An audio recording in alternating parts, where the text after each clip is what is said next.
Liebe ihr Schwester, der letzte Wort, was Jesus hier auf dieser Welt sagt, euer Herr im Himmel fuhr, sind in Matthäus Kapitel 28, Vers 18 durch 20. Und du sagst, das ist das. Mir ist alle Gewalt gegeben im Himmel und auf der Erde.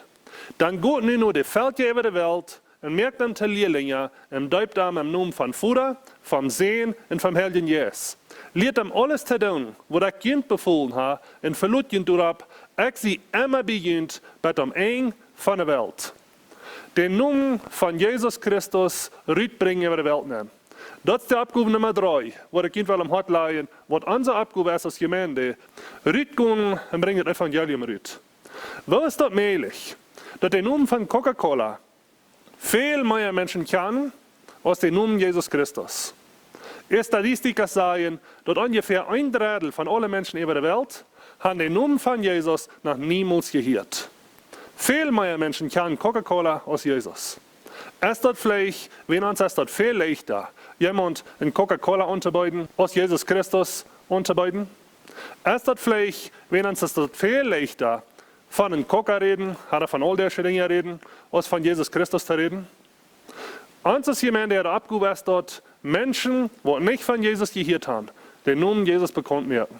Aber sehr viele Menschen haben von Jesus gehört. Aber das keiner, wer wörtlich erklärt hat, der Leib Gottes zu ernt.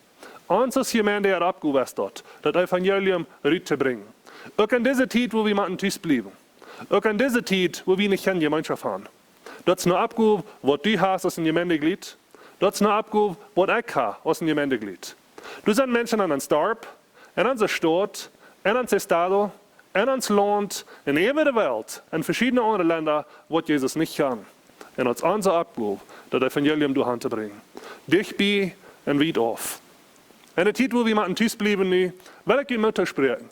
Brückt WhatsApp, brückt Facebook, brückt YouTube, dort wird und verteilt den Menschen von Jesus Christus. Dort wird ihr kennen, liebe Gemeinde, zum den Namen Jesus Christus rüberbringen. Viele Menschen haben Angst in dieser Zeit. Viele Menschen wissen nicht, was wird es geben. Viele Menschen sind abgerecht. Und viele Menschen sind in dieser Zeit zum von Jesus vertrauen. Viele Menschen sagen nicht aus einem schlechten Ding, was da passiert. Ich sehe eine Gelegenheit, für uns als Gemeinde, das Evangelium rüberzubringen. Woran? Wenn Menschen sind zum Horchen, was passiert. Menschen sind tief im Haus und die sind reut, in WhatsApp zu horchen, in Video zu horchen, was die Bibel sagt, das ganze Ding. Liebe ihr Schwester, wer wird die Zeit wahrnehmen? Wer wird das Evangelium rüberbringen? Bleibt anhalten im Gebet und bleibt stark im Herrn. Gottes Segen.